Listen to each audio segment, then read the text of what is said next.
So thank you so much, everybody. The times are extremely tough, and we understand that everybody is collectively going through a lot of things. But you have gathered here today with us, and Senior Advocate Yug Chaudhary and Senior Advocate Mihir Desai, sir, have graced us with their presence.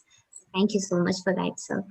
Um, I would just like to hand over the mic to Sonali for a bit to give you a brief introduction of why we decided to have this conversation today. Sonali Chugh is the editor of Academic. She's done her master's in law, politics, and society from Ambedkar University, and she is the one person who actually made all of this happen as well. So, Sonali, over to you. Thank you for coming, everyone. When writing about court and confinement in captive imagination, Varavara Rao, who's also one of the accused in the Bhima Koregaon case, wrote a poem on under trials who look towards or look forward to the court hearing and the process that follows. Please bear with me as I do a very bad job at reciting the poem. Open those dockets and you will see our faces in those papers. You fold us lengthwise and like nail bags sealed. Addressed and tossed aside, you scribble adjournments on your backs and cast us aside.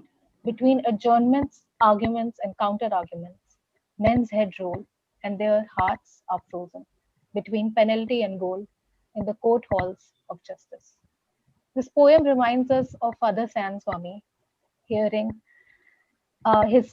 I witnessed his plea, and in the sense I didn't witness it, but I saw the thread where he spoke about his body shutting down on him with each passing day. He spoke about the medicines and other supplies which were inadequate and too little for his severe condition. Despite him pleading for medical bail, the court could not hear him, neither did the law. Before we start and introducing uh, the two most senior advocates here, I would like to give you some context. A number of subsequent arrests happened after the violence broke out in Bhima Koregaon between Dalits and Marathas. This happened on January 1, 2018. The first round of arrests happened in June 8, 2018, when a bunch of professors, authors, and lawyers, and I mean, to name few, Shoma Sen, Sudhir Dhavule, and Surendra Gatling and Rona Wilson were arrested. And the second round of arrests happened in August, where Sudha Bhardwaj was also arrested. This was August 2018, followed by and there Gautam Lakha was also arrested in the first place. These their houses were also raided, and then in April 24, in April 2020, Anand Teltumde and Gautam Navlakha surrendered themselves, followed by the rest of the Kabir Kala Manch artists, theatre artists, as well as members, who were also part in organizing the Elgar Parishad, which was blamed in the police FIR, the Pune police FIR in the first place. The arrest followed by Hani Babu's arrest in July, I think, and then Father Stan Swami's arrest in October. Now that we have a little bit of context of the case that we are going to discuss, among other things, representing some of the accused persons in this case are our esteemed guests this evening. We say that law is a noble profession, and lawyers actually have the ability to serve their society in the most honest and the most caring of manners. And we have these two gentlemen with us who are extremely knowledgeable, accomplished. They have devoted their lives to save other lives, and they have been successful, and they keep trying, and they are here with us today. I will never be able to tell you all of their accomplishments, and whatever words I use to introduce you to them will never be enough. And I'm sure that all of you that are here today, you must know of them already, and today we're going to talk to them. I'll just give you a brief introduction, something that would help you communicate with them. But this is not all, this is not enough. Senior advocate Mihir Desai is a human rights activist and lawyer. He's practicing as a senior counsel both in the Bombay High Court and the Honorable Supreme Court. He's also the national vice president of the People's Union for Civil Liberties. Senior Advocate Desai is the co-founder of Indian People's Tribunal and Human Rights Law Network. Additionally, he was involved in the Olga Tellis, Zakia Jafri, Khwaya Yunus, and the Sohrabuddin case. Senior Advocate Yug Mohit Chaudhary is a Yeats scholar. and an ace human rights lawyer, practicing at the Bombay High Court and the Honorable Supreme Court. He has spearheaded the movement for the abolition of the death penalty in India. He has taught at Delhi's St. Stephen College and has done his doctorate in English from Oxford. Apart from the Bhima Koregaon case, he was involved in the Mahendranath Das case. He also represented Surinder Kohli and argued against his hanging in the Nithari serial killing case. We decided to make best use of the platform that we have, and Sonali made this happen when we arranged this session to address the Bhima Koregaon case and the processes of hearings, pleas, and orders in the light of the draconian laws such as UAPA, Unlawful Activities Prevention Act. And today we are hoping to discuss the legalities of it with the two of most esteemed senior advocates who are also involved with the proceedings. Thank you so much, sir, for being here with us today, for your precious time, sir. Thank you, sir. Thank you. I'll start with the first question, which is just giving me context. The Bhima Koregaon case is very complex, and all accused have struggled with the trial as well as getting a bail. So, as you know, that for arrest under acts like Unlawful Prevention Activities Act, Anantil Tumble said that the process is the punishment. So, could you just share the several processes that have been there vis-a-vis the after the arrest, vis-a-vis the cases which you were involved in, more than anything? Yug, you want to start? Mihir, you go ahead, please. Okay. See, remember one thing, that the case started with a first information report which was lodged at Pune on 8th of January 2018. The background to this was that there was a meeting called Elgar Parishad on 31st of December 2017 at Pune.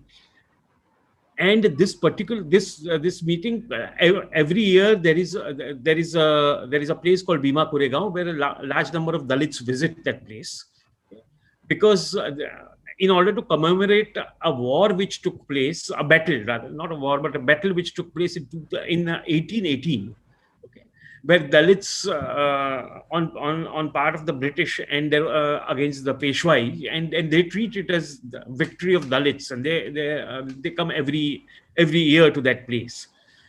Elgar Parishad was organized. The main organizers were was a retired Supreme Court judge, Justice Sawant, and a retired High Court judge, Justice Kolche Patil, and various about 250 Dalit groups from across Maharashtra, basically commemorating what is happening and talking about what is happening, the situation in India today, etc., etc.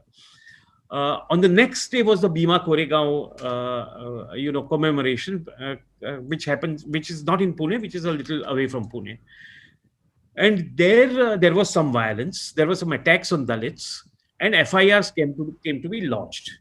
Now, the initial FIR said that there were certain right-wing Hindu groups which were involved in attacking the Dalits. Okay. Subsequently, there was an FIR filed saying that the speeches given at the Bhima Koregaon, at the Elgar Parishad on 31st December led to this violence. Okay. And that FIR was not did not have incorporate any sections of UAPA, etc., etc. It was a simple hate speech kind of a FIR. Okay, normal Indian Penal Code provisions, and about 7 or 8 people were named in that. That these are the people who gave speeches, and that this was that. Now, after about 2-3 months, the scope of the FIR was expanded by including not only conspiracy, okay, but also the UAPA sections. Okay, and saying that this was not just speeches given at Elgar Parishad, but also there was a conspiracy by the Naxals to infiltrate the Elgar Parishad and to create violence. Okay. This is how they expanded. After that, houses were raided of Surendra Gadling, who is an advocate. It's important to understand who the people are. Okay. Surendra Gadling is an advocate who has been practicing in Nagpur High Court since last more than 25-30 years. You had other people, Rona Wilson, whose house was raided, who is in Delhi, who is an academician in Delhi. You had other people, a professor in Nagpur University who was raided. So certain an activist, a Dalit activist, was raided in Bombay. So these are the people whose houses were raided, and after a few months, after 2 months, the raids happened in April, and after 2 months, they were arrested in June. So, but the initial arrest were, I think, about 5 or 6 people were arrested initially. After 2 months, in August, they expanded the scope of this whole thing, and then they arrested certain other people, in which are, as you mentioned, Sudha Bharadwaj and various other people who were Vara Vara Rao and various other people were included in that group, and they were sought to be arrested. Now that matter had gone to Supreme Court. People might have heard. In the famous case of Romila Thapar and others versus the state of Maharashtra. And at that time, what happened was that, of course, they were initially given house arrest. And after the house arrest, they were later on the court said, no, the house arrest will continue for some time, but you will have to be, incarcerated. You apply for your bail. You are free to apply for bail, etc. So that is what happened. So those people are in jail. After about a year, after about 6 months, after about a year, the NIA, that is the National Investigation Agency, took over the investigation from the Pune police. This happened when the government changed. Earlier, the government, as you know, was the BJP Shiv Sena alliance. When the government changed to Shiv Sena NCP Congress alliance, then the central government stepped in and got the NIA to take in the investigation. This is what happened. At that point of time, about another 3 or 4 people were immediately arrested. They belong to the Kabir Kala Manch, okay, which is a group which is basically a cultural group of Dalits who sing and say shairi and all that kind of thing. They were arrested. In the meanwhile, what had happened was that in respect of both Gautam Navlakha and Anand Teltunde, okay, they were out on anticipatory some kind of a protection from the court. They were out, okay, but finally that protection ended in March 2021, when the Supreme Court did not chose not to protect them any further, and then they were there. I mean, surrendered in the sense it was not that they were underground. They were, but the court said that now that we are ending the protection, you go to the police station and surrender yourself. So it was that kind of a surrender. So that's when both of them surrendered. And after that, there were 2 more arrests. One was of Heni Babu, and the other arrest was of Father Stan Swami. I must mention just now, since I'm talking about it, that Father Stan Swami is in hospital right now. And today morning, he has been detected with COVID, and he's on oxygen. And it's a complete criminal negligence on part of the jail authorities, which has led to this. I'll just stop here and let you continue with this, and then this aspect. Does Holy Family have a COVID ward? Yes, it has. Will they be able to treat him simultaneously for his other problems and COVID? Yes. They have. So they will be able to treat them. But in fact, as soon as he was taken to the hospital, he was taken to the Holy Family Hospital day before yesterday night. His oxygen level was already down. He was already on fever. I don't know why the jail authorities, who took him for 3 times to JJ Hospital in 10 days, did not do an RT-PCR test. Okay, which is itself scandalizing, that for 3 times you take him to JJ Hospital in 10 days and you don't do an RT-PCR test. And now this is the situation. We don't know what will happen. Hopefully, what are his oxygen levels, mean? With 8 liters of oxygen, it is about 85%. Yeah. So that's the thing. Anyway, now you can. See, I'll tell you how I see this case. So Mihir has given you the facts as they are on paper, and that's how just the bare chronology. Now let's look behind what is happening. According to me, it's not. I think this is a large scale and well thought out and I would use the word advisedly, conspiracy to arrest, to use this case as an excuse to launch a witch hunt and a fishing expedition against some of the most senior, respected, and inspirational figures in Indian civil society. I see this case as a pretext by the government to silence these people and put them away for such a long period of time that not only will their voices be silenced and their backs be broken, but it will serve as a warning to others about what fate awaits them should they dare speak against this government. I see this case as a political witch hunt with just a fig leaf of decency and legality to cover it.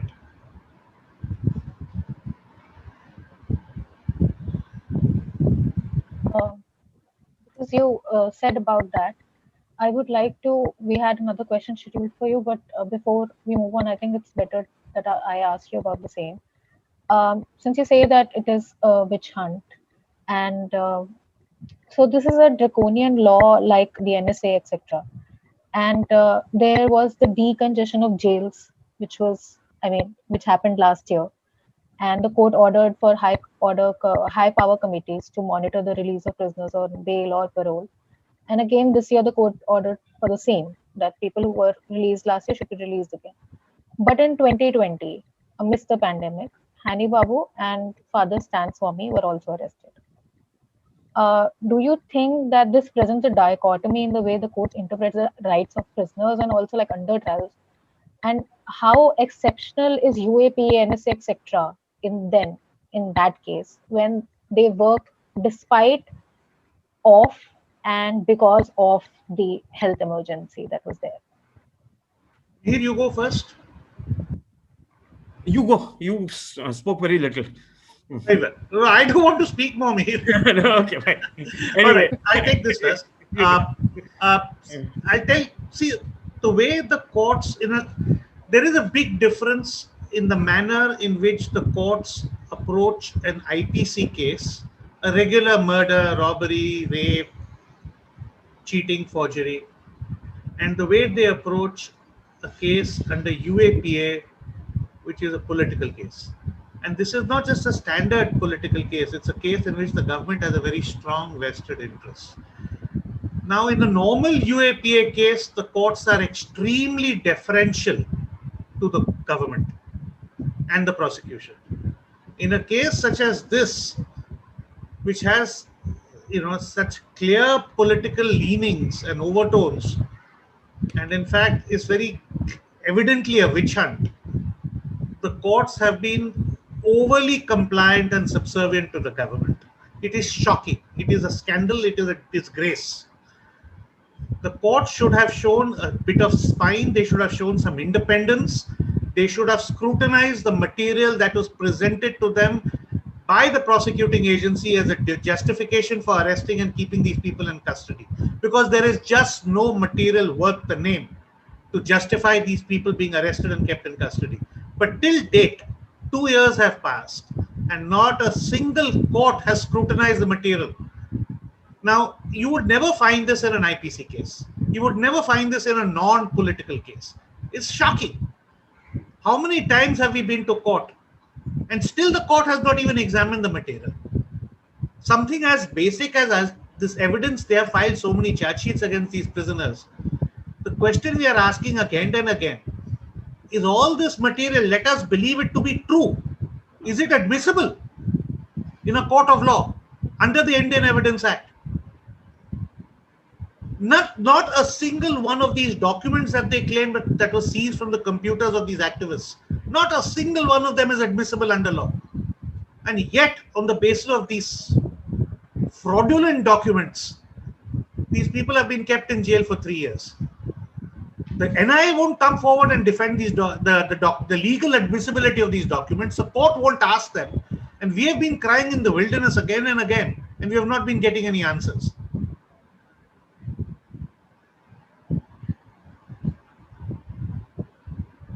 Can I just Before I ask you, yes, sir.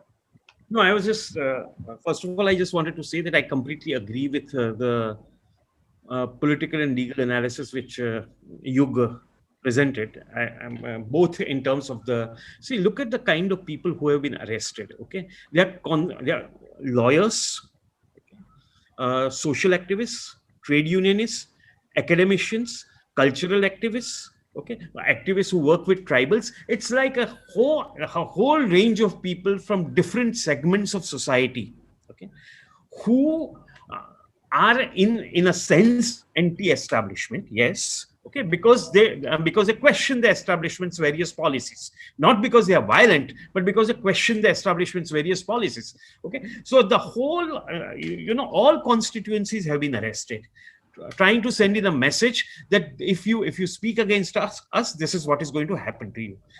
And the second thing which I just wanted to say before handing it back to you is that as far as this, the nature of evidence which you also mentioned about, I mean, look at it. Now, except for one person, okay, out of the 16 who are arrested, who was present at the Elgar Parishad, it is not even the prosecution's case that the balance 15 were present at that place where these speeches were made. It is not even their case that these people were involved in organizing. There is no specific offense with which they are charged. See, this is also the problem with UAPA. There is no specific offense with which they are charged. It's not that they went and killed somebody. It's not that they bombed somewhere. It's not that they, it's not that that a particular person on a particular date supplied arms to somebody. This is not the case. Okay, so under UAPA, this is what happens, that without having a concrete offense, you can put people behind bars for years together. So that's it.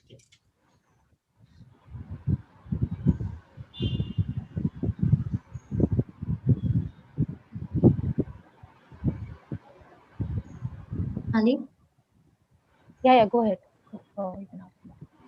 Sir, we had this question also, which you have partly already answered, that in light of the raids that have been conducted before the arrests of Hani Babu and or Gautam Navlakha, where NIA confiscated laptops, etc., is electronic evidence becoming a norm, and is it hard to argue the case because of the same, especially within the context of UAPA? You want to go ahead? Electronic evidence has been part of the landscape, at least in Indian criminal trials, now for quite some time. There's no problem with electronic evidence. It must pass muster. It must pass the Evidence Act, the tests of the Evidence Act. Now, electronic evidence is a document under law, just like any other document. A film is a document, a photograph is a document, a letter is a document. A document can be admissible in a court during a trial only if two conditions minimally are satisfied. First, you must have somebody who is the author of the document. The authorship of the document must be proved. It must be shown who made this document. And the second, the truth of the contents of the document must be proven. Let me explain this to you. So you have a letter which says that A killed B. Now, who wrote this letter? Why is that important? It's important because we have to judge the truth of the letter. We have to judge the authenticity of the letter and the character of the writer, whether he's a forger, whether he's a thief, whether he's an honest person, whether he's a known dishonest person, whether he's a liar, is a very important ingredient in judging the authenticity of the letter. Therefore, the authorship of the letter is a very primary ingredient to be proved before the letter can be admitted into evidence. Secondly, the contents of the letter have to be shown to be proved, to be true. It has to be shown that A did kill B. The truth of the contents, the letter is saying A killed B. Somebody has to be examined to prove that A killed B. Otherwise, that letter cannot be called evidence. Now, in this case, almost 95% of the entire evidence in this case against all the prisoners consists of the following: a letter written by A to B saying that C committed an offense, and the letter is found in the possession of D. Now, can you imagine? And they do not know who A is, who wrote the letter. They cannot prove who B is, and they cannot even prove that an offense has been committed apart and independent of the contents of the letter. Just imagine this situation. A letter which says that A killed B. They're not even asked to prove that B was dead. They're just relying on this letter to say that A killed B without even proving that B is dead, let alone that B is murdered. Further, if it's a letter written from A to B saying that C was killed, at least prove that A exists. They don't even know whether A exists. They do not even know who A is. Just some random letter found in some other person's computer, allegedly found. And remember, these are not even hard copies of letters. These are images of letters. These are typed, unsigned, undated images of letters. They do not even constitute secondary evidence under law. This is how fictitious and shallow this entire case is. It's only made up of shadows. There's nothing in this case. It will not stand 5 minutes of honest legal scrutiny. Thank you.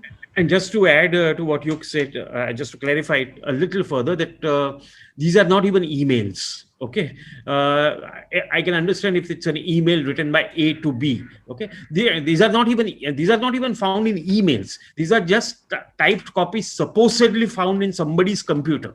Okay, they're just images. They're just images. That's all. Absolutely. So how do you? But on placing reliance on this, people have been denied bail for 2.5 years. Okay. Placing reliance on these this is the sum total of the evidence on which they are placing reliance. Okay. And that's the whole problem. Of course, you will prove that these letters are completely bogus and can't be used at the time when the trial starts. When will the trial starts? We don't even know. Okay. So that's the situation, that ultimately you may rely on what you want, but you can't keep. And remember, there is a presumption of innocence in our country. All these people are under trials. So, ironically, just one thing, sir. US-based digital consultant Arsenal Consulting's report said that the electronic devices of both Rona Wilson and Anand Teltumbde were planted. However, the NIA ironically called the digital consultant's report unreliable, even though the Arsenal report was verified by different other sources.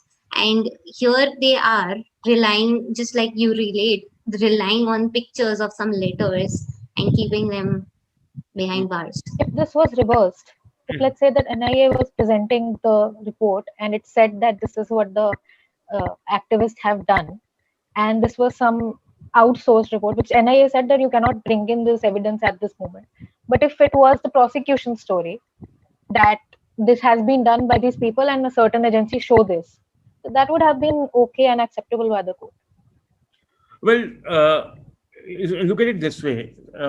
Let me just talk a little bit about this Arsenal report. Basically, what the Arsenal report seems to say is that the documents which are found on Arsenal has only examined Rona Wilson's computer as yet.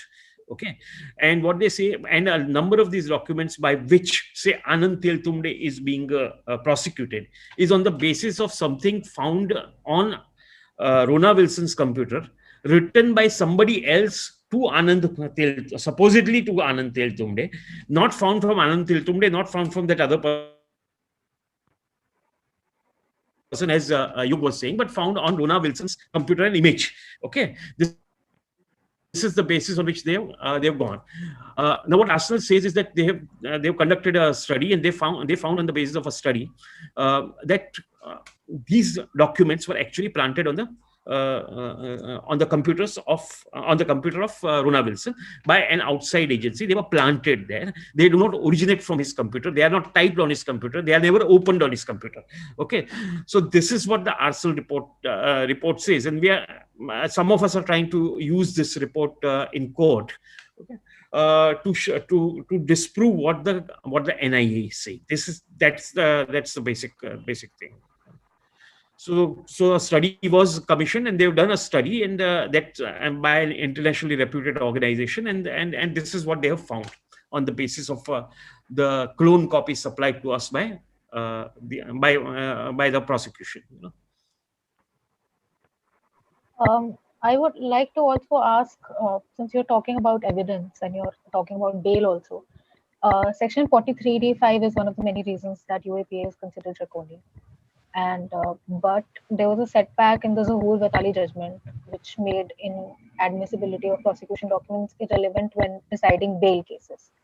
But then some hope came from, I don't know if it did, but it came from K. Najib judgment, as it was said, that which disassociated itself from the Vatali judgment.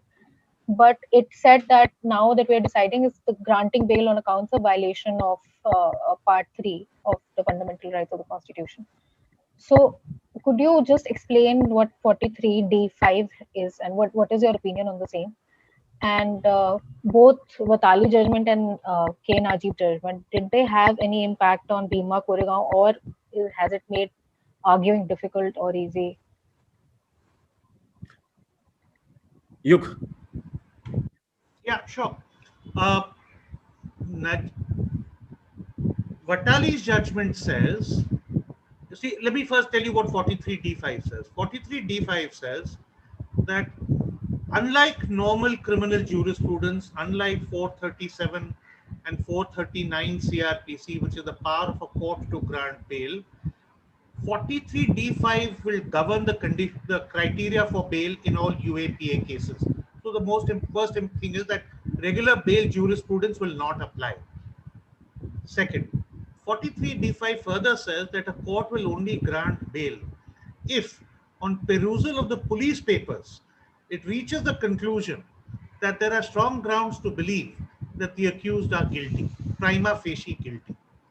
Now, this is what 43D5 says.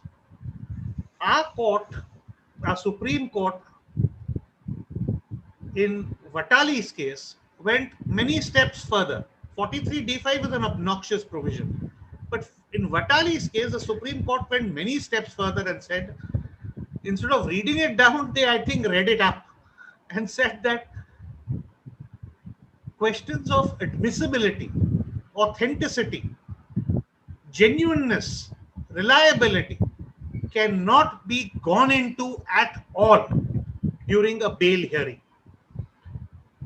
During a bail hearing under UAPA, it will have to be presumed that the prosecution case is true, that the witnesses are honest, that the claims are genuine, and that the documents are admissible and good. Now, this all will have to be taken as being true and presumed to be good. True.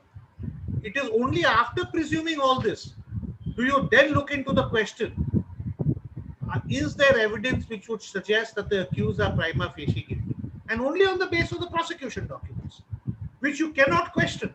So if, for example, the prosecution has relied on a document which is, let us say, a confession by an accused to a police officer whilst in custody, which is squarely hit by Section 25 and 26 of the Evidence Act, and is inadmissible in law, even in a UAPA NIA trial.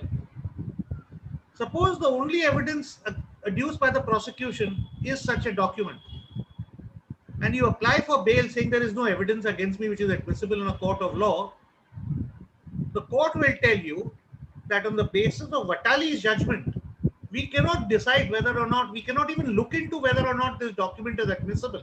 We have to presume it is admissible. And therefore, on the basis of this document, which shows that you have committed an offense, we are going to have to deny you bail. It doesn't matter if after 5 years of remaining in jail, you are immediately acquitted the moment the trial begins, because the only evidence against you is an inadmissible document. It doesn't matter. You will still stay in jail, because the process is the punishment in these cases. Remember this, in all political trials, normal IPC trials have been reduced, shortened. The period of under trial incarceration has drastically been reduced. But in political trials, the period of under trial incarceration is what they are trying to use to break you. Ultimately, you will be acquitted. You will find at some stage, either at the primary stage or at the appellate stage, you will find a judge who has the guts to stand up and say, look, there is no evidence. Maybe initially not, but subsequently you will. Our system does have that. But you will be broken in the process. You will stay in jail for that entire process of time. Second thing to remember is this: the rate of acquittals and convictions in political cases. The third thing to remember is, where are these political cases taking place? Just look back at TADA. What was your rate of conviction in TADA? 2%. 2 out of every 100 cases resulted in conviction. The other 98 were acquitted. Further, where were the maximum TADA cases instituted? Was it in Kashmir, which had terrorist problems? No. Was it in Punjab, which had terrorist problems? No. In Gujarat in the 1980s, the maximum number of TADA cases in 1980s, 1990s. So where is the law being properly used, or is it being misused? Or is it being used to target the minorities, which is what TADA was used for, which is why it had to be abolished, why it was repealed. So you please keep all these things in mind when you understand and approach a political case such as the present Elgar Parishad case. You want to speak about Najib's case? Najib. Now, yes, thanks Mihir for reminding me. See now, so Watali's case is a major problem for bail. Now, it is thought that Najib's case offers some respite, and maybe it does, but it doesn't really do very much, I think. It perhaps, if a judge wants to help you, it will allow him to help you, let us say it like that. But only if certain very stringent conditions are met. What Najib does is it reiterates the position that has always been there in Indian law, that the statutory power of bail doesn't exhaust the power of a constitutional court to grant bail. So the power under 43D5 does not exhaust a constitutional court's power to grant bail. A constitutional court retains power under 226 in the defense of Article 21 to grant bail. So for example, medical bail. Now, 43D5 doesn't speak of medical bail, medical reasons as being a ground for bail. It only says you can grant bail if you have reason to believe that the accused are innocent. It doesn't say you can grant bail if the accused is dying or doesn't needs medical treatment. So, where does the power to grant bail come from in such cases? It comes from the Constitution, Article 21, and you approach the courts under 226, and they grant you medical bail. Similarly, for example, the court says if the trial hasn't begun for a very long period of time, your rights under Article 21 are violated. Therefore, under 226, you can approach a court and ask for bail. So, these are very narrow circumstances under which you can approach a court. You will have to wait for many years to pass, or you will have to wait before you are sick and dying. And then you can get the benefit of Najib's case. It offers a little respite, not too much, but very little. And that will be much too late, I think. Just to on a slightly different point, you see, you must remember that both the two earlier laws, that is TADA and POTA, okay, which were in a sense the precursors to the UAPA 2008 amendments and all that, both of them had sunset clauses, which means what, that after 2 years or 3 years, they had to be placed again before the parliament if you wanted to continue them. Otherwise, they would lapse. The whole idea was that these are emergency situations for which we need emergency laws. And once that emergency situation comes to an end, once the laws will lapse. So every 2 years, for instance, TADA used to be placed before the parliament, okay, in order for ratifying. Okay, and finally in 1995, there was a major opposition. Remember, at that time, the Human Rights Commission, the National Human Rights Commission, wrote a letter to every MP. Okay, the chairman of the National Human Rights Commission wrote a letter to every MP saying, do not allow this law to be continued. Okay, of course, today expecting the National Human Rights Commission to do that is just dreaming. But those were different times, Similar, also remember under POTA, for instance, not under TADA, but under POTA, as far as the bail conditions were stringent, But it was also provided that after 1 year of incarceration, you would be covered by the ordinary bail conditions. Okay? UAPA doesn't have anything of that kind. Okay, UAPA, I mean, the same bail stringent conditions apply till the time you are in jail, trial ends, appeal goes, everything, till that time. The same stringent bail conditions apply. So that's also something which we need to be conscious of. Something that I would like to follow it up with is, you mentioned NHRC, and according to the MHA statement in Lok Sabha, which referred to the NCRB data, there is a definite increase in the number of arrests made under UAPA per year. And UAPA, NSA, Gunda Act, sedition, all these work on vague terminologies. And the mention or definition of unlawful is very vague. Now the UP COCA is going to, I don't know when it will come, but it will come eventually. And UPSF, that SSF. From being used against a terrorist as an exception to now constructing new categories of danger. And this I'm asking more so in the terms of when at least we know activists who are arrested under UAPA right now in the Bhima Goregaon case. I'm talking about places like Chhattisgarh or Jharkhand, where the rate of arrest is probably more higher, and where the charge sheets are not filed, and where this is a norm. So do you think that the unlawful is made or constructed primarily in the police case report, that it does not exist in like reality, but it is sort of constructed within the report? And how wide is the term association now? I mean, in respect, as in, I think even we can be arrested in association. So, Here you go ahead. Okay. It is true that as it happens with many of the cases or many of the offenses, or historically, even if you see, it's when some prominent persons or some activists or some prominent politicians get arrested, the focus becomes a national focus. Okay, that happens with whether it is the Delhi riot cases, whether it's the Bhima Goregaon cases, or if it's something very, very shocking like what happened with the toolkit case or something like that, then it gets prominent. It's only when a rape happens in a Delhi bus that it gets the kind of prominence. Okay, which rapes happening countrywide even today, okay, do not get that kind of prominence. So the fact of the matter is, yes, that there are certain kind of incidents, certain kind of offenses which do get prominence over others, but that doesn't mean that the others are not important. What you are saying is right, that in Jharkhand, Chhattisgarh, etc., the use of this law is quite a lot. Not only the use of this law, but also the use of all these what we call the state of exception laws, like whether you call NSA or whether these special MACOCA in Maharashtra and similar laws, Public Safety Act in Chhattisgarh, AFSPA in Kashmir and in Northeast. Okay, if you look at all, sedition, or right now, if you see, sedition is being used in a very, very widespread manner. So all these laws are a collective of laws which are used essentially to repress people, okay? Repress the democratic rights of people. Who are the people who are arrested? Okay, these are prominent persons, but even if you see Chhattisgarh, Jharkhand, etc., who are the look at Father Strain. Who was he working with? He was working with people, tribals. Okay, 3,000 tribals are in jail. Okay, in Jharkhand, and he filed a public interest litigation saying that these people are in jail on the ground that they are Naxalites. Okay, nothing more. They are tribals, poor tribals who are just trying to resist, who were trying to put up stones called Pathalgadi. There is a movement going on there, which is basically put up stones. On stones, you write the constitutional provisions that I have a right to equality.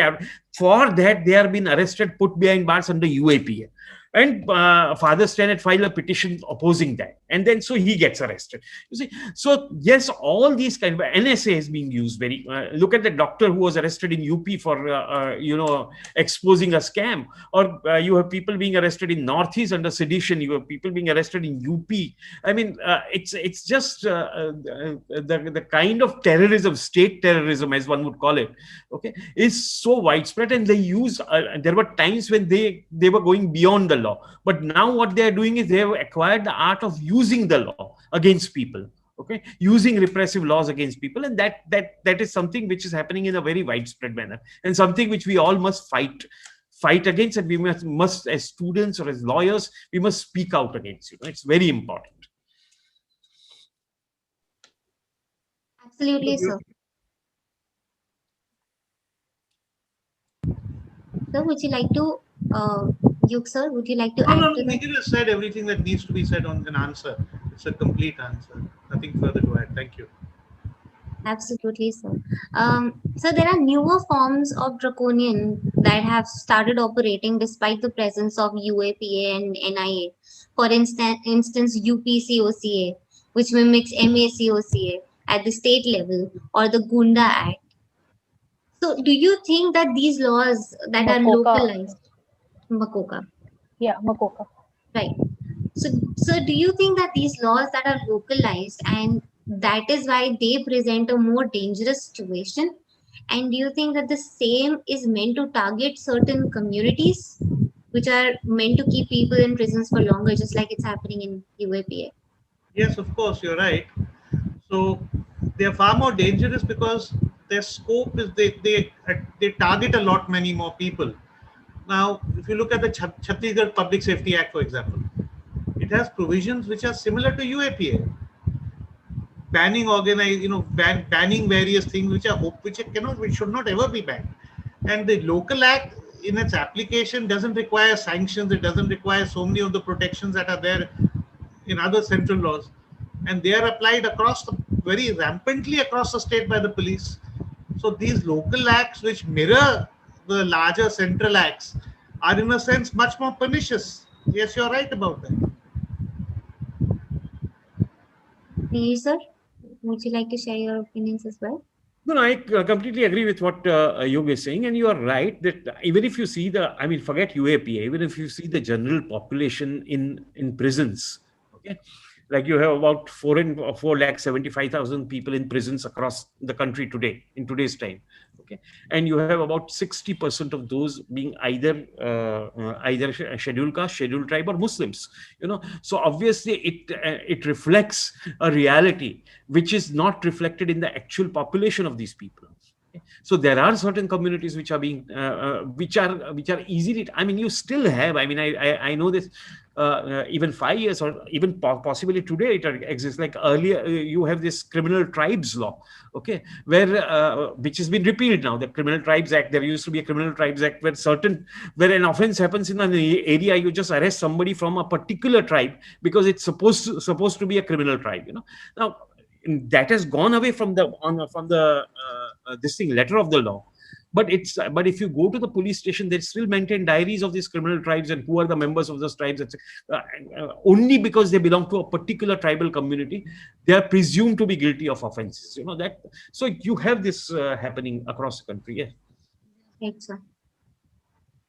So do you think that in matters of national...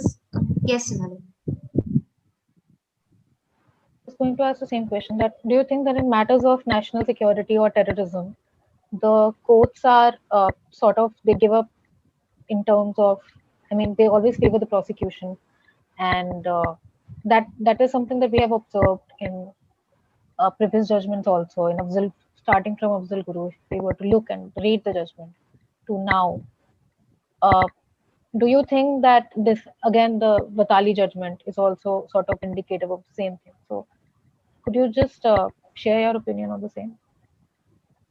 Here you go first. I have a lot to say. So do I. Let me start by saying I'm extremely disappointed with the judiciary in terms of its recent human rights record. Okay, whether it be criminal law or whether it be migrants walking on the street during a pandemic, or whether it's refusing to take up the CAA NRC cases, whether it's a refusal to take up 370A abrogation cases. You see, whether it is refusal to take up Rafale case. Okay, so I'm totally disappointed, extremely disappointed with the way the Supreme Court has been functioning in recent times. It's wonderful to make bombastic judgments on privacy and things like that, okay, which doesn't concretely help any person. When it comes to actually helping people, that's the test. You see, the test is there, that are you actually helping people? It's fine saying that privacy is a right, etc., etc. It makes it is noticed by international people and all that kind of thing. Yeah, wonderful. 377, good judgment, undoubtedly. But when it comes to the real hardcore human rights jurisprudence, I feel it is. I think the court has become extremely conservative. Okay, and this is true not just in respect of criminal matters, criminal law matters, but also in respect of the non-criminal law matters. This is what I feel, that there has been a conservative trend which has been which is growing of recent. It also reflects a conservative trend in the society. Okay, and they are willing to. I guess I'll stop there. Let Yug also has to say something. Yeah, Yug. I think this is not just a product of a conservative trend. I think that I would say we are becoming more authoritarian. As a country, we are willing to be governed by authoritarian figures. And in this mood, this preference for authoritarianism, I think the court has abandoned its protection of democracy. Let me give you examples. When was the last time such a thing happened? They say it's during the emergency. Now it was said at that time that the Congress party only asked the courts to bend, but they chose to crawl. They were not asked to do too much, just bend a little bit, but they got so scared. There was so much of self-censorship that they actually crawled before the government. Now this is what was said about the emergency. We are seeing something very similar in the courts today. They have become more government-minded than the government. Sometimes you might find more liberal statements coming from prosecutors than you will from the judges. It's reached that stage. They are far more anxious to protect the government than the government is sometimes anxious to protect itself. Now, and you speak specifically in the case of terrorism. Just give me a few examples here and there. Take the Rajiv Gandhi assassination case. 26 people put up for trial. 26 people, all of them convicted. All of them sentenced to hang. This was a Tada case, so there was no appeal in the High Court. The first appeal and the only appeal lay in the Supreme Court. In that first appeal, 19 out of the 26 were acquitted. The court said it was an embarrassing lack of evidence. What was the judge doing when he held them to be guilty and he gave those 19 people the death sentence? And the Supreme Court says of the same 19, there was an embarrassing lack of evidence. What was the trial court judge doing? Do you say that it was a mistake, an error of judgment? Or do you say he was just pandering to political sensibilities and requirements over here? Look at the Indira Gandhi assassination case. The conviction by the Supreme Court of Kehar Singh was described by a jurist no less than Sirvai as it was based on evidence that you want to basically wouldn't condemn a dog on the basis of such evidence. In that same Supreme Court judgment, when they acquitted one of the three accused, I forget his name, but his name escapes me. It was on they said that the Delhi High Court, committed an embarrassing mistake in admitting and believing some evidence. How do these embarrassing mistakes happen again and again and again in political cases? And these are not mistakes. Please let us be very clear. These are acts which are guided by political bias and a desire to serve their political masters. The judiciary, as I said earlier, has become far more government-minded than it ever was before. It's become sensitive to protect the government, overly anxious to protect the government. We have never seen so many pro-government judgments coming from the Supreme Court as we have in the last 3 years. And we have never seen so many cases failing against the government as we have in the last 3 years. People apply for bail and the judge, Supreme Court Chief Justice tells them you are safer inside. Why do you want to go out? Stay in jail. It's okay. Is this how a Chief Justice of India is meant to talk when government action is being challenged? Consecutive chief justices, they say, have been in the pockets of the government, one after the other.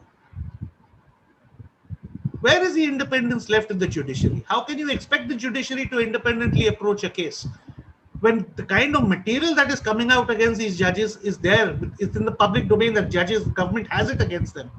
So there are these questions which are being asked, and these are questions which have to be answered. You cannot run from them. You cannot threaten people that we will impose contempt of court against you if you ask such questions. The question will not disappear.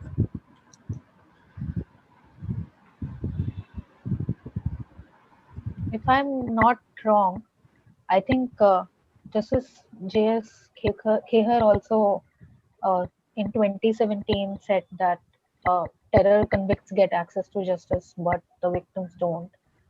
And to that, I would like to also ask you that one of my professors asked me to ask you, if, what do you think about the Gadchiroli judgment and the Sessions Court judgment first, which sentenced G. N. Sai Baba and Prashant Sai, Hem Mishra, etc., to life imprisonment, and then the overall case, the Gadchiroli case, and how do you compare it with the Bhima Koregaon case, and what do you think is different in the two cases? Yug, you want to go ahead? Or? Please go ahead. See, as far as the Gadchiroli case is concerned, I personally feel that the convictions are completely wrong.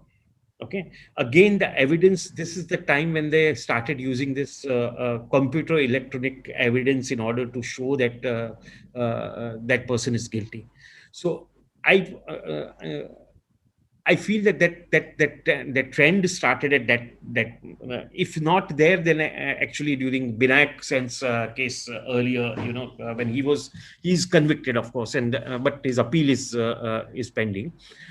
So I think that is the time when this whole trend of when the state realized that when we can't get any other kind of evidence, let's start using this electronic computer bit as evidence in order to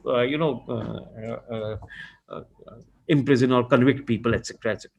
So of course, Sai Baba's matter is pending in the High Court. Appeal is pending in the High Court. But what is shocking for me, okay, is that this man is 90% disabled. Okay, he's 90%. He can't stand on his own.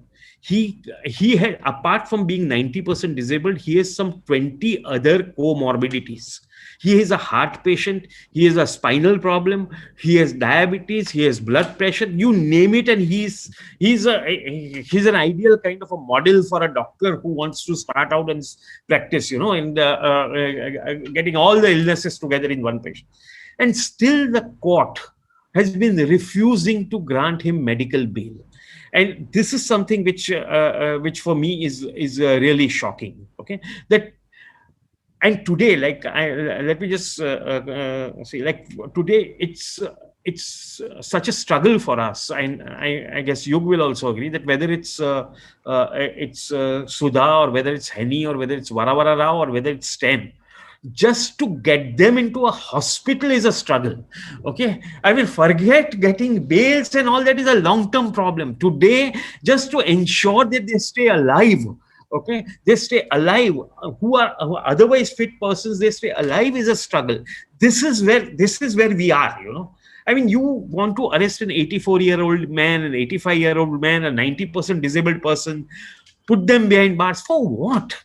Okay, I mean, they are not. Even the judge remarked that this man is not going to run away. Why do you want? I remember in Henny's case, why do you need guards? Why do you need guards? I mean, this guy right now is in ICU. This Stan Swami is in ICU, and they want a whole battalion of guards guarding. I mean, what are you talking about? I mean, you are living in a fairyland. I mean, if you think that these guys are going to run away.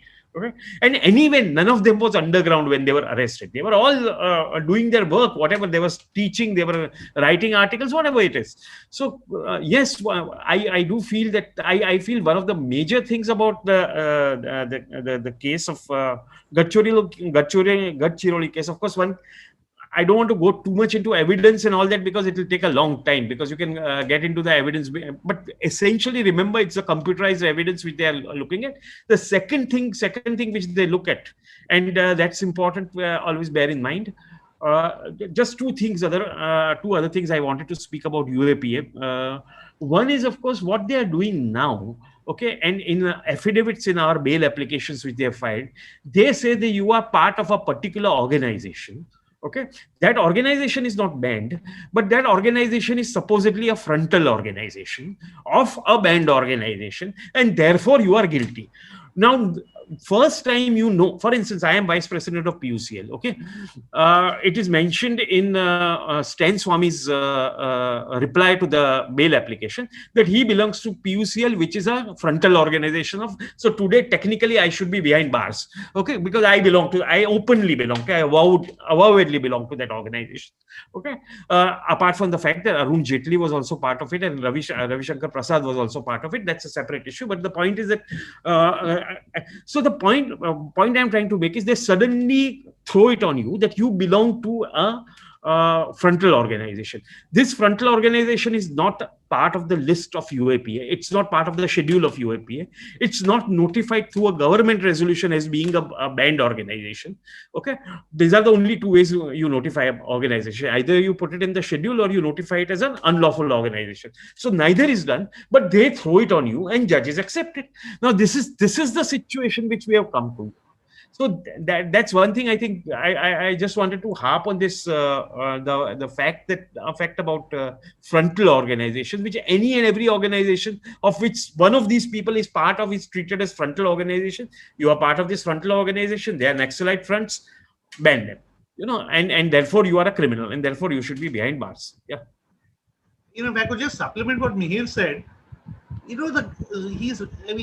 they just call you a front. They don't ban you. They leave it to the courts to implement an unofficial ban. A lot of these organizations, which they say these accused belong to, are not banned. They're not notified. But in this investigation, the prosecution will say they are front organizations. And therefore, they are indirectly asking the courts to treat them as if they were actually banned. And the courts comply.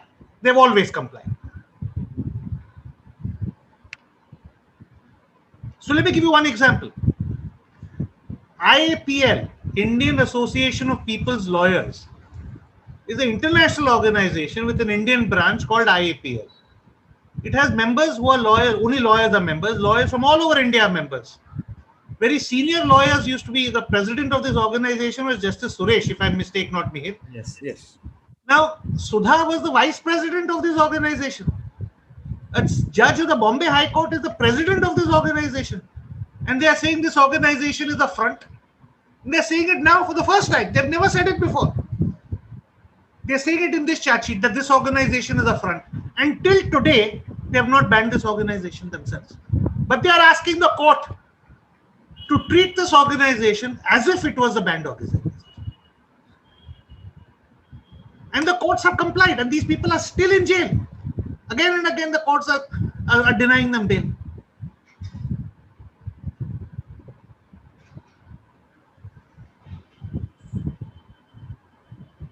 So you're absolutely right. And the situation that we are in currently, and also some of the questions that we are getting on the Q&A box that I would like to ask you, because this entire session is to have a conversation on this, and yet we have some people amongst us who have questions on the kinds of conversations we are having as well. And it reminds me of George Orwell's 1984, that the big brother is watching and the thought police is completely constantly there. And sir, we have one anonymous attendee. I wish you would tell us your name, who actually previously asked that, first of all, we are discussing a case which is sub judice. So is that allowed? Is it not? Sanya, do not entertain anonymous questions. If we are standing here with our faces before you, before the camera, and answering questions, show us at least the respect of giving your name before you ask a question. Do not entertain anonymous questions. All right, sir. All right. So we will not entertain these questions. Apart from that, we had one very interesting question, which was asked by Shataksha Dwivedi. He asked, when a high-profile case is filed, the person who is under scrutiny comes with an image attached, and it very much affects the facts of the case. In this case, the sides most prominently coming up is left wing and right wing. How does this affect the proceedings of the court in light of these arguments? You go ahead. There is always left wing, there is always right wing, there are two sides. There's no problem with any of that. What is the job of the court? The job of the court is to adjudicate and to sift the evidence. It cannot take on labels of right wing and left wing. The problem is that when the court comes to a matter, either because the law has tied its hands, the court's hands, or because the court has itself decided to go with the government, becomes a problem. When the court is not able to conduct an honest and a full examination of the material before pronouncing a verdict, that becomes a problem. The least that one expects of a court is impartiality and a thorough examination of the arguments. After that, if the verdict is against us, we don't mind. But please don't send us to jail and dismiss our cases without examining our arguments, is all that we ask. Sir, do you have something? No, that's a complete answer. Anand Mohan has asked a two-part question. Is there a precedent of awarding any compensation or to acquitted accused to their families for whatever it's worth, especially where malafide of the states are clearly borne out? Would introducing such provisions or practice prove counterproductive by labeling malicious prosecutions as somehow being compensable? Let me just begin by answering that, Mihir, if you don't mind. Yeah, please do. Go ahead. See, in the Akshardham case, it's the terror case, they claimed that these Muslims from Gujarat had attacked the Akshardham temple. And these men were in jail for upwards of 10 years before they were acquitted by the Supreme Court. Now, they were not merely acquitted as saying that you get the benefit of the doubt and you're acquitted. The Supreme Court went to the extent of saying that these men had been falsely implicated in these cases, that they were innocent and the evidence had been fabricated. This was exceptional. It's rarely ever done. And compensation was asked. And then compensation in a separate proceeding was rejected and dismissed. The plea for compensation was dismissed. Now, on the other hand, let me give you another case. In the case of Ankush Maruti Shinde and 5 others, 6 tribals were charged with a heinous offense of dacoity, rape and murder, in which 4 or 5 people were killed. They were in jail for 16 years, out of which 11 years were under the shadow of a death sentence. The Supreme Court had confirmed the death sentence. The review had been dismissed. Somehow we managed to get the review reopened and the appeal reheard. And when the appeal was reheard, the Supreme Court went to the other opposite extreme. From a death sentence, they acquitted everybody. And they gave them 5 lakhs each as compensation for the 16 years that they spent in custody. Now I ask myself, and I ask all of you to examine this in your hearts and your minds. And I would ask Mihir, his response. What is it that so promptly allowed the court, so willingly they were in Ankush Maruti Shinde? They gave 5 lakh rupees compensation. Okay, it was 16 years, it was 11 years under a death sentence, but even in Akshardham case, there were many years and it was also a death sentence case. They were also in jail for upwards of 10 years. What was it that in Ankush they gave so willingly, but they resolutely denied it in Akshardham? Is it? Think of it. One was political, the other was not. One involved Muslims, the other Dalits. Think of it. What was the difference? Also, what happens is, if you see the history of compensation given by Supreme Court or the High Courts, by and large, those are given compensation in criminal matters is given in, say, custodial death matters and things like that, right from 80. Or if somebody is in prison for, like the first case, which was Rudul Shah's case, where the person was acquitted, but continued to be in prison for 15 years more because nobody knew that he was acquitted. Okay, that kind of so there 30,000 rupees was given to him. Okay. So by and large, the compensation jurisprudence of the Supreme Court has always been in respect of these kind of like this Khwaja Yunus case. They gave compensation of 20 lakhs. Okay, similar other matters like custodial death they give. But when a person has been wrongly charged, physical torture is something where they give they easily, not easily, but they sometimes do give compensation. But when it comes to the misuse of the criminal justice system, okay, that's where the compensation is very, very rare. Okay, that's what you were saying. The buy in one, and you may be right in the sense that was the compensation denied? You just for my clarification, in Akshardham, was it denied by a separate bench or the same bench? Separate bench. Normally, of course, you would never dare ask to the same bench because you are scared they may then hesitate to acquit you. So once they got acquitted, they came back separately and asked for compensation. And possibly that separate bench thought that this bench had come to a wrong conclusion. And also the argument they gave, that if their thinking is this, that if you give now, there will be 60% of cases at least end up in acquittal. They will all come and ask for compensation. What will happen? This is the thinking. Yeah, so the answer basically, by and large, they don't give compensation. Even like you see the case recently where where people were acquitted after 24 years in that Surat case. They were charged with under I think TADA or whatever. They've been acquitted after, and many of them were out on bail, but some of them were not. Some of them were inside for about 10 years, etc., and they are now acquitted. After so many years, but. Not only forget compensation, there is but also no action is taken against police for fabricating evidence or for misconducting an investigation altogether. A completely wrong So there is no. I mean, the police know that ज़्यादा से ज़्यादा क्या होगा, इसको acquit करेंगे ना. We are not going to face any problems. Oh, how does it matter? So no action is taken, neither is compensation given to the victim nor any action taken against the police. At both levels, it's a problem. This is the Surat Sini gathering case where 19 years later they had acquitted. So I think. Sanya, you can ask any question from the chat if you like. Thank you so much, sir, and thank you, Sonali. So we have another question by Disha Devdas. She says politics is not binary, just left or right, and caste issues are unaddressed right now in this conversation. What is your opinion on lack of representation of lower castes in the legal field? Do you think the same would have made a difference in cases such as Bhima Koregaon? Let me try and answer. Let me say very clearly that you have a complete lack of representation, especially as far as the judiciary is concerned. Okay, of Dalits.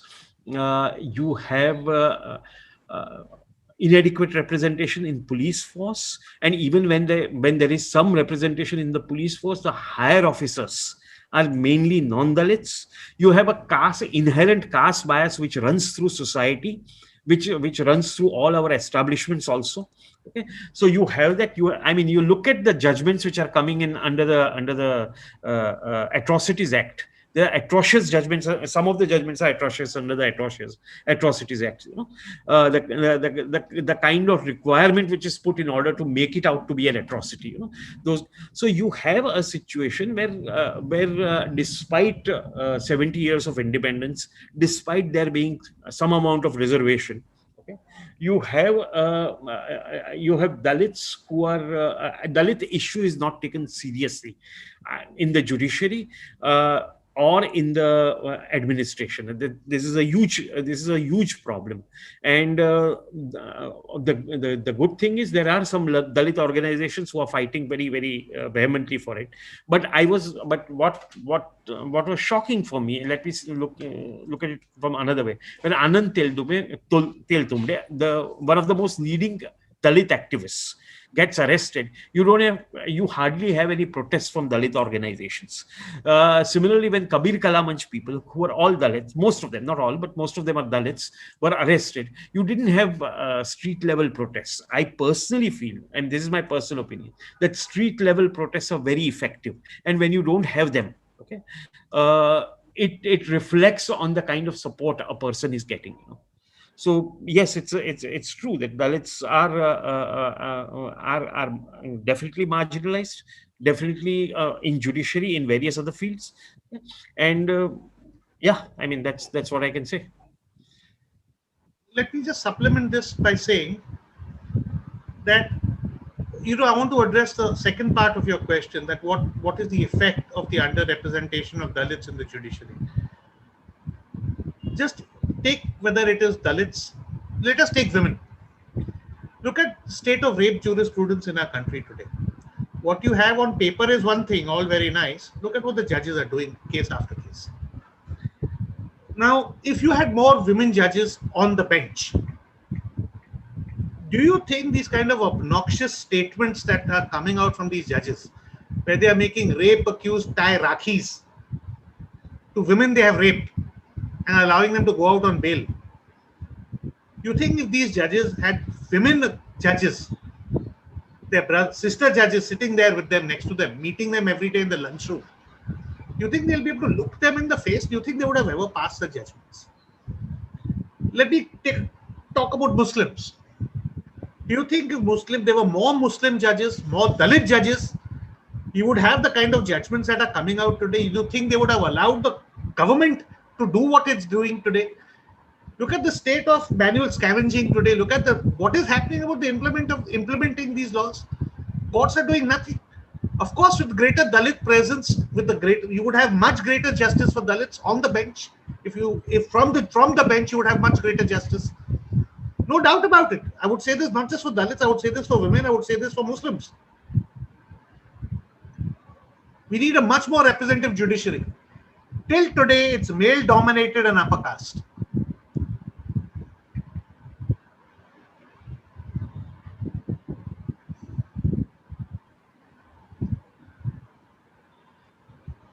So I would like to ask. Only one thing I wanted to say, that also, like just to add to what Yug said, that you need a representative judiciary, much more wider representation in the judiciary, and it has to be a critical mass. You see, you put one woman here and one Dalit there will not make so much difference. You have to have a critical. See, why do you talk about 33% reservation? Okay, because that makes it a critical mass. Then it's impossible to ignore them. So it's not enough to have one Dalit judge here or one Dalit judge who became Chief Justice and keep on citing his name all the time. That's not important. The point is that you need a critical mass of Dalits, women, Muslims, all kinds of minorities. I mean, just look at it. One person is being denied judgeship today in Delhi High Court because it seems that his sexuality is not the conventional sexuality. So I mean, look at the situation we are in. Yeah. So that's it. I'll bring you back to the Bhima Koregaon discussion. Khushi Garg has asked, you mentioned 2 FIRs which were filed, one against a certain Hindu group and one against people who were part of anniversary celebrations. I'm curious to know that what happened to the former FIR where the Hindu group was alleged to have links. Well, nothing. You see, it's very interesting that initially when that Hindu group, the right-wing Hindu group, I wouldn't call it Hindu group, right-wing Hindu group, they approached the High Court for anticipatory bail, saying that we are likely to be arrested, grant us anticipatory bail. High Court, the matter was carried to Supreme Court, and constantly the state government, which was at that time, remember, BJP and Shiv Sena state government, filed an affidavit saying, no, these people are responsible for violence. Okay, they filed an affidavit in Supreme Court saying that these are the people and therefore don't grant them anticipatory bail. Okay, this was the stand till February 2018. Okay. Then the stand changes, and now what has happened is basically you see there are some petitions pending as to why this action is not being taken, etc.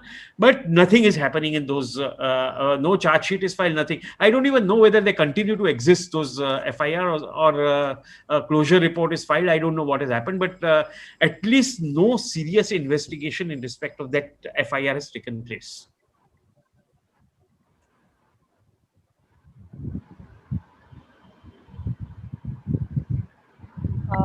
Okay. So one of the questions were that. Just a moment, sorry. Mihir, you might Yeah, also the accused in those cases in that FIR are persons with very strong RSS links. I mean, Absolutely, totally. That's what do you think is now going to happen? You think is there a police force in the country that would dare lay hands on them?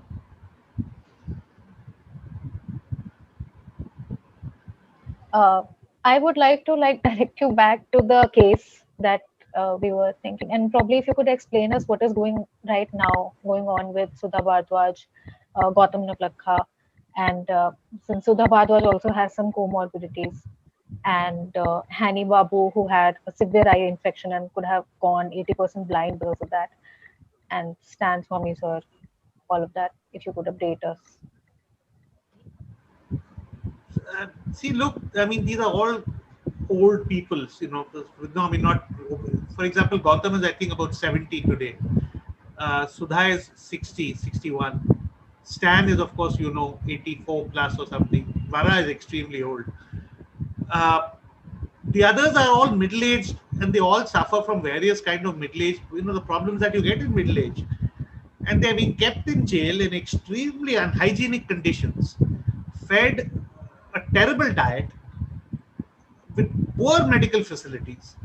And let me tell you, I mean, for example, the situation is so dire that when Hani got his eye infection, we wrote repeated emails to the jail authorities.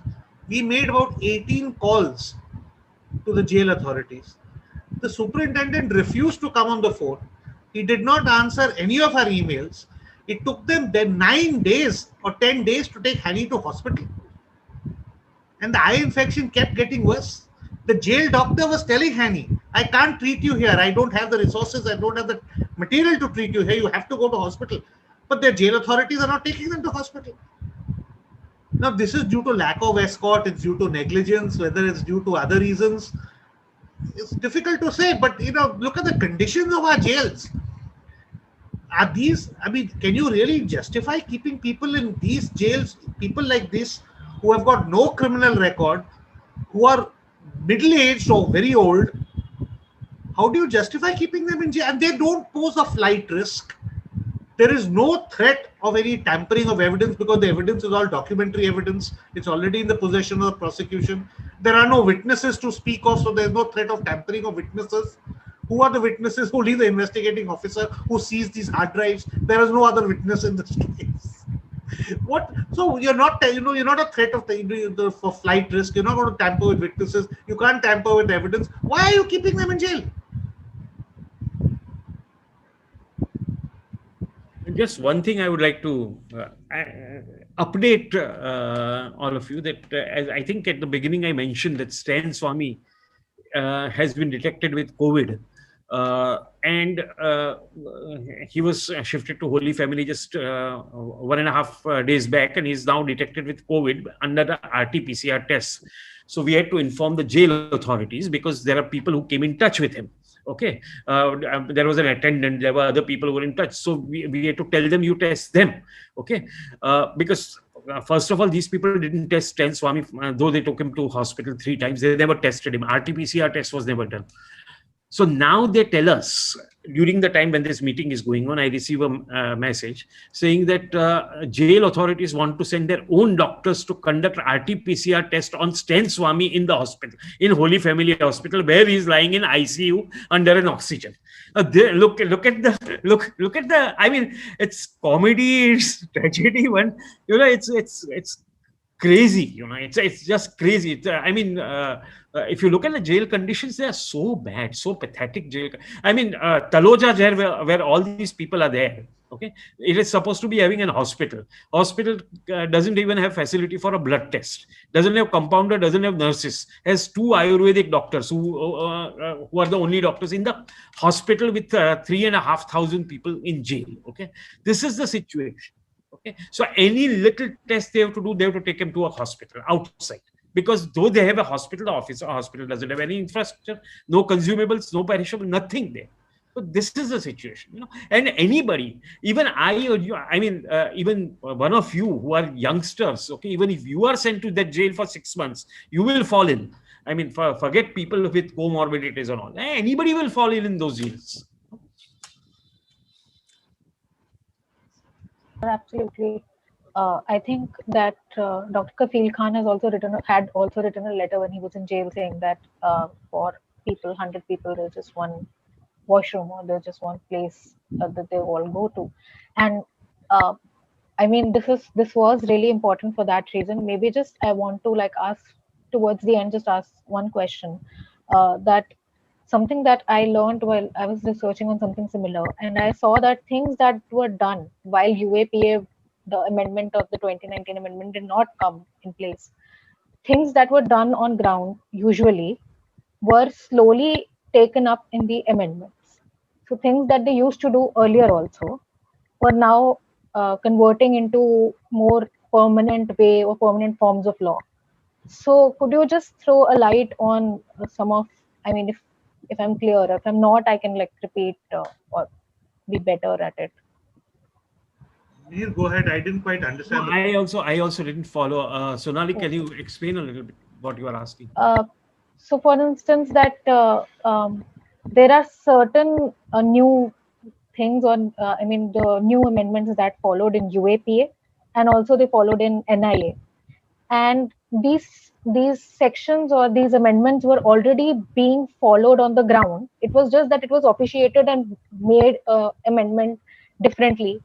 But do you think that this was already happening and now they have sort of restructured it or constructed it, like the interlocking of sections, or it's no more a sunset section, but also that with its permanence, the certain amendments which are not officially happening are now happening. For instance, I saw the repeal UAPA talk that was there, and one of the advocates were telling that the police didn't really come till 180 days. It was just understood that they will come after 180 days for applying for bail, etc. Until that time, you cannot do anything. But the judge is also like normal and they are okay with it. So this does happen. See, this bail example that you've given, you're right. In many, I've heard about such things happening in Chhattisgarh, for example. In a lot of the smaller places, there was always a great deal of lawyers holding back, self-censorship, not filing applications out of fear or because, the judges gave them to understand that, look, this is too early. And the judges often do it. They say, no, you've hardly spent any time in custody. You're filing the bail application too early. Come after 3 months. Now, this does happen. This used to happen, and now it has become law in UAPA. So to that extent, you're right, Shonali. But beyond that, I am not. NI, for example, was completely changed the landscape.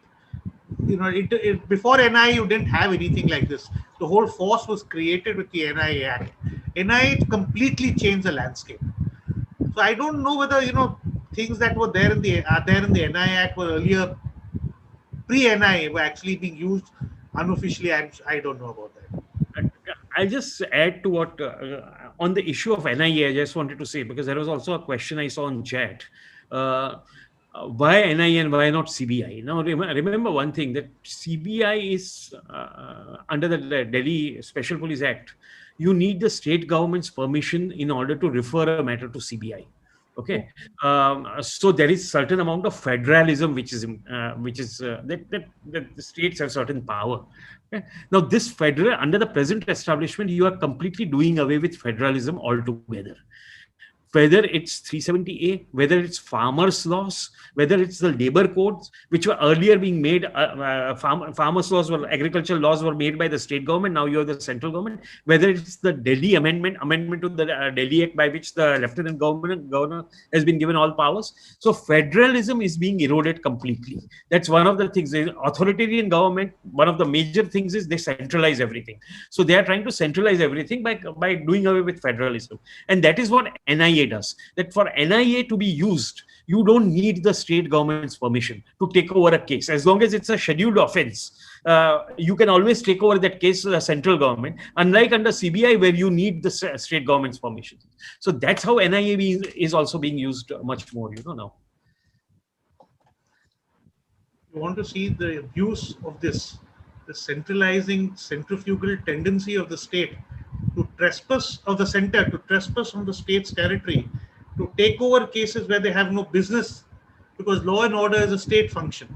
The center has no business there. And just take an example. Look at these 2-3 cases, recently. Whether you take the Sushant Singh Rajput case. What National Investigating Agency is going to do with NIA in Sushant Singh Rajput case? Is at the moment a drug case? What is it? It's suicide and drugs, nothing more. What is NIA going to do there? What implication is there of terrorism?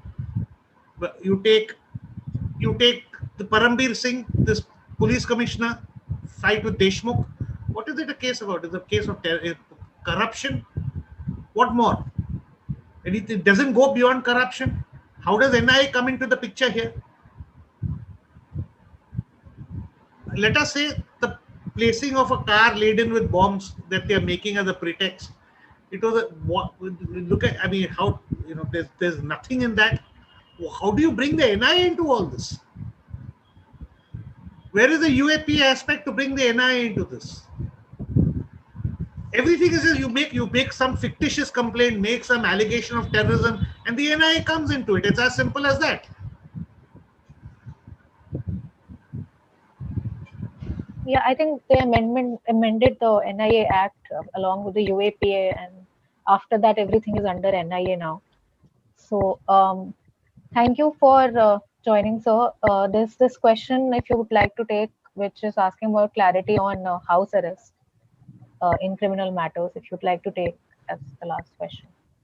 There was one connected question, actually, I think, by the same person, where they said that, Supreme Court has allowed house arrest in certain situations. So how can they be completely against human rights? And the fact that we've been criticizing the judiciary and the Supreme Court a lot.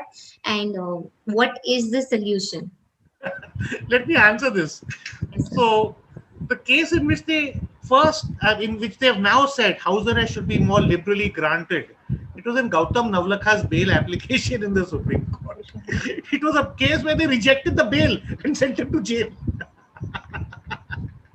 If they seriously believed, if they wanted to set an example of generously allowing house arrest, why did they not allow it in this case when they were rejecting his bail? Please do not go by what they're saying on paper. It's just, these are grand statements. This is grandstanding. It is hollow. There's nothing to it. Please go by what they do, not by what they say. Before we let you go, and we know that we've already crossed the... He might want to say something, I think. No. Yes.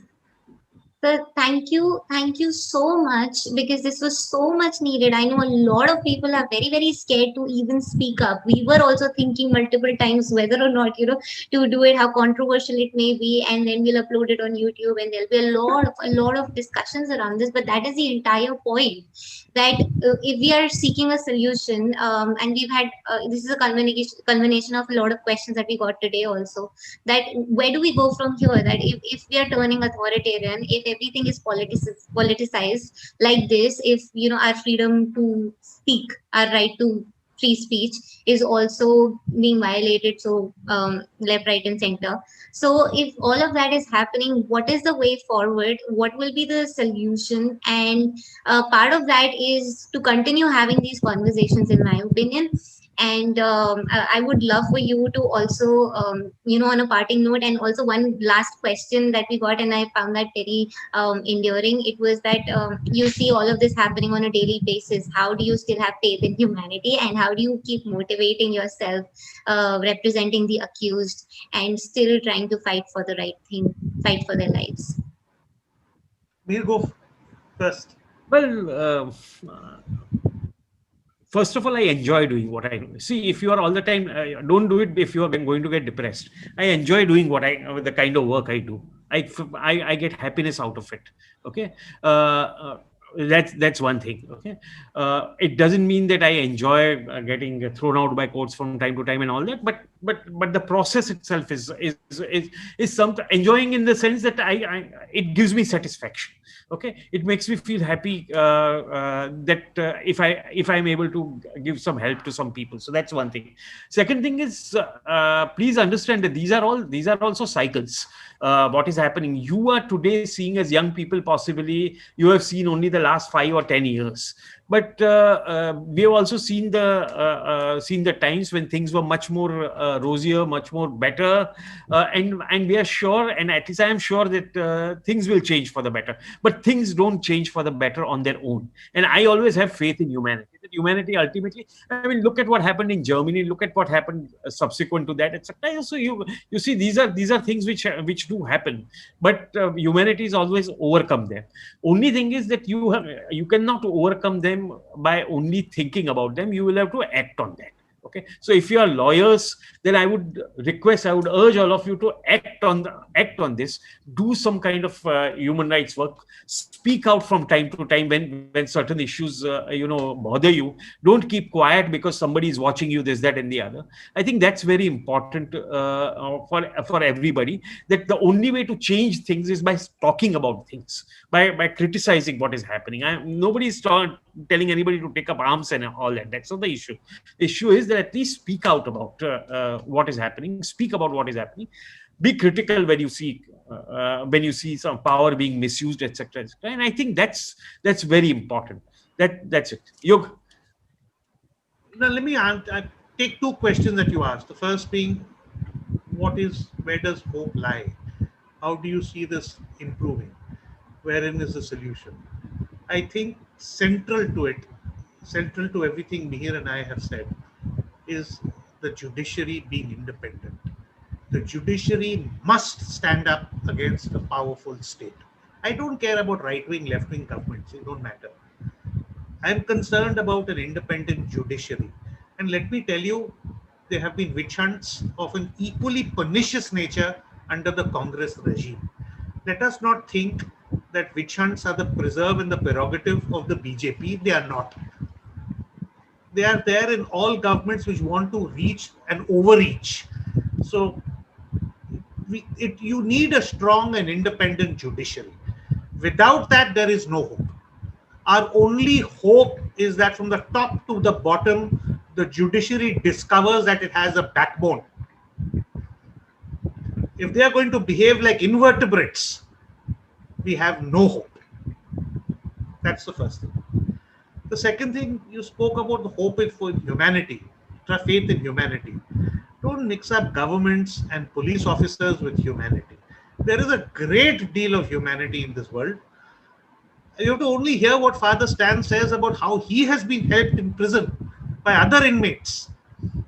If someone like Stan's faith in humanity is not shaken, despite everything he has suffered, then that is a lesson for us all. Let us not just give up so quickly. Let us take inspiration from these figures. That is so beautiful. We were initially going to ask you about this question, where Dr. Mayur Suresh, in his book Terrorist Lives in Delhi, Delhi's court, had cited one of the persons, Qayyum, who was arrested under the UAPA, and he, along with somebody else, sort of got out of it. And in his book, he says the ways that Qayyum and his partner sort of, negotiated with the law and the court.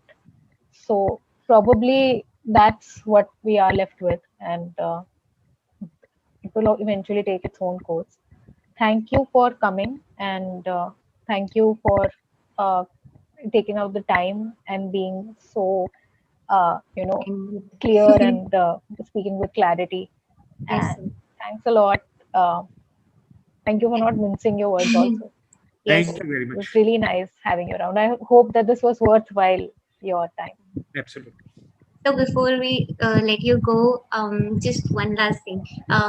I am reminded by your presence, by everything that we discussed today. I'm reminded by this one of this one quote by Edmund Burke when he was talking about advocates, good advocates, that they augur misgovernment at a distance and snuff the approach of tyranny in the ever tainted breeze. And both of you just um, just are personification of that quote for me. So thank you so much for inspiring us, for telling us that it's okay to still speak up. We will not be jailed for it. We just need Might. to. We might, but as advocates, we have this duty, and we should fulfill our And responsibility. and and just remember that both of us are looking happy, correct? So doing this work doesn't is not a journey on unhappiness. You please, I mean, we are very happy in what we are doing, and we are glad that we were here. And thank you very much for this session. Thank you so much, sir. For everybody, I understand you had a lot of questions. We can't answer all of them. We had limited time, but we can keep the conversation going. The video will be uploaded on our YouTube channel on Loctopus, the YouTube channel. You can always subscribe to it. We'll upload the video. We can keep the conversation going, and we hope that Mihir sir and Yug sir will grace us with their presence again, and we can probably discuss this further. They are extremely busy, and we are very, very lucky to have had this time with them. Thank you so much, sir. Thank you. Thank Thank you. you, Sonali, for bringing them on board. Thank you. Thank you. Tanya. Good evening, everybody.